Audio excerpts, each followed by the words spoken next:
Officially, these are just exercises. However, the message is clear. American forces have arrived in the Middle East, taking part in the largest mobilization in this region in years. The aircraft carrier Abraham Lincoln is to be the main tool of diplomacy through force. The American president is no longer playing by diplomatic conventions. Tension around Iran is rising rapidly again.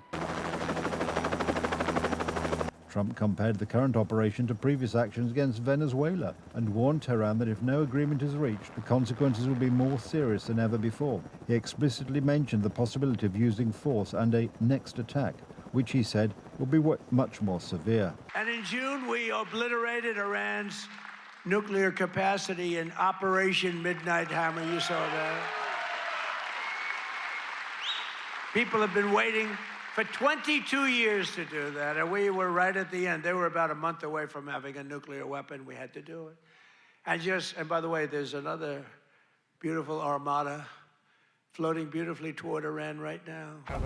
The administration in Washington emphasizes that the goal is not war, but to force Iran to return to negotiations and permanently block its nuclear program. In addition, it is crucial to stop the repression of civilians who are being murdered for opposing the policies of the Iranian regime.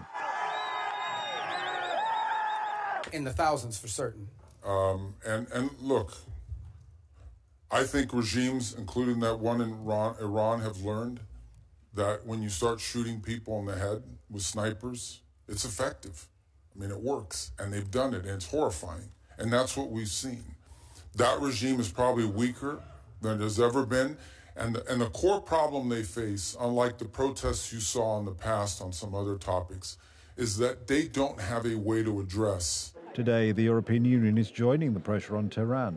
Brussels has adopted another package of sanctions targeting individuals and institutions responsible for the repression of the Iranian people and actions destabilizing the region. Importantly, the Iranian Islamic Revolutionary Guard Corps is to be added to the list of terrorist organizations alongside Islamic State and Al-Qaeda. Tehran has responded with harsh rhetoric.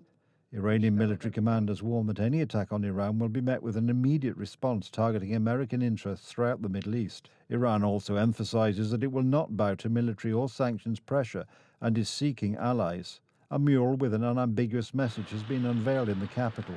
He who sows the wind shall reap the whirlwind. The threat of military force would destabilize the entire region, especially given the nature of the US presence in the Middle East. In my opinion, this is a common belief in the region. The countries of the region strongly oppose military threats because there is a broad consensus that such destabilization would pose serious challenges for the entire Middle East. That is why the countries of the region oppose this scenario. At the same time, behind the tough geopolitics lies a human tragedy. Iran is still struggling with the consequences of the bloody protests and brutal repression. Human rights organizations speak of thousands of victims, mass arrests, and show trials intended to intimidate the public. However, isolated voices coming out of Iran show the extent of frustration and fatigue with the regime. It's been 20 days. We have no information from the outside world. We don't know what has happened in our city or in the whole country. We have been completely cut off from the people we know, including those who live outside Iran. The Middle East is becoming one of the key pieces of a puzzle that involves not only Tehran and its nuclear program, but also the United States' ability to project power and control several crises at once. The movements of the US fleet, the decisions of the European Union, and the increasingly harsh statements from Washington and Tehran show that tensions will continue to rise. The real question mark remains the scale of this confrontation and whether it will lead to forced talks or the use of force.